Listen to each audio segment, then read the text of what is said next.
لیلۃ القدر رمضان المبارک میں ایک ایسی عظمت والی رات ہے جس کے تعریف میں اللہ تعالیٰ نے قرآن کریم کی پوری صورت نازل فرمائی۔ اسی رات میں قرآن کریم لوح محفوظ سے بیت المعمور پر اتارا گیا۔ اللہ تعالیٰ کا ارشاد ہے، اِنَّا أَنزَلْنَاهُ فِي لَيْلَةِ الْقَدْرِ وَمَا أَدْرَاكَ مَا لَيْلَةُ الْقَدْرِ لَيْلَةُ الْقَدْرِ خَيْرٌ مِّنْ أَلْفِ شَهْرٍ تَنَزَّلُ الْمَلَائِكَةُ وَالرُّوحُ فِيهَا بِإِذْنِ رَبِّهِم مِّن كُلِّ أَمْرٍ سَلَامٌ هِيَ حَتَّىٰ مَطْلَعِ الْفَجْرِ۔ بے شک ہم نے اسے لیلۃ القدر میں اتارا، اور تم نے کیا جانا کیا ہے لیلۃ القدر؟ لیلۃ القدر 1000 مہینوں سے بہتر ہے۔ اس میں فرشتے اور جبرائیل علیہ السلام اترتے ہیں۔ اپنے رب کے حکم سے ہر کام کے لیے وہ سلامتی ہے صبح چمکنے تک۔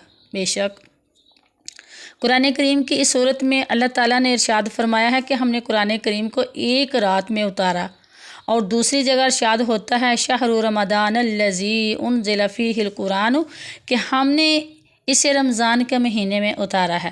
اور واقعات اور تاریخ یہ بتاتی ہے کہ جبرائیل علیہ السلام 23 سال کی مدت میں لاتے رہے۔ اس میں تطبیق یوں ہو سکتی ہے کہ لیلۃ القدر کو جو رمضان المبارک میں ہے، اللہ تعالیٰ نے قرآن کریم کو لوح محفوظ سے بیت المعمور یعنی آسمان دنیا پر ہے ایک جگہ ہے میں اتارا، اور وہاں سے پھر حضرت جبرائیل علیہ السلام حضور نبی کریم صلی اللہ علیہ وآلہ وسلم کی خدمت میں 23 سال تک لاتے رہے۔ چونکہ قرآن کریم اسی ماہ میں اتارا گیا، اسی لیے زیادہ مناسب یہی ہے کہ اس بابرکت مہینے میں قرآن کریم کی تلاوت کثرت سے کی جائے۔ تلاوت کلام الہی سے قلب کو سکون حاصل ہوتا ہے، روح کو تسلی نصیب ہوتی ہے۔ قرآن کریم کا ارشاد ہے، الا بذکر اللہ تطمئن القلوب کہ خبردار سن لو، اللہ کے ذکر سے ہی دلوں کو سکون ملتا ہے۔ دنیا کی دولت و ثروت، مکانات، بلڈنگیں، غرض کے دنیا کی ہر چیز سے پریشانی اور بے اطمینانی بڑھتی ہی چلی جاتی ہے۔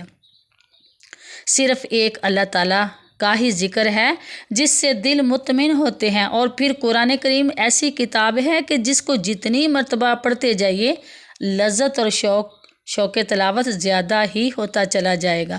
دنیا کی کسی کتاب کو آپ 2-4 مرتبہ پڑھ جائیے، پھر اسے ہاتھ لگانے کو بھی جی نہیں چاہتا، لیکن قرآن پاک ہی کا اعجاز ہے کہ ایک ہی آیت کو بار بار سننے اور پڑھنے پر جی نہیں اکتاتا۔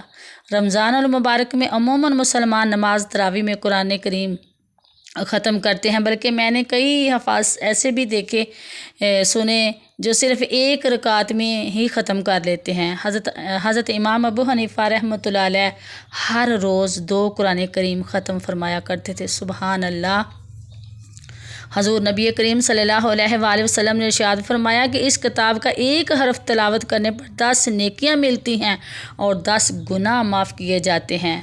الف لام میم لیس بحرف بل الف حرف و لام حرف و میم حرف۔ الف لام میم ایک حرف نہیں بلکہ علیحدہ علیحدہ 3 حرف ہیں۔ الف لام میم پڑھنے والے کو 30 نیکیاں ملتی ہیں اور اتنے ہی گناہوں پر قلم پھیر دی جاتی ہے۔ سبحان اللہ، سبحان اللہ۔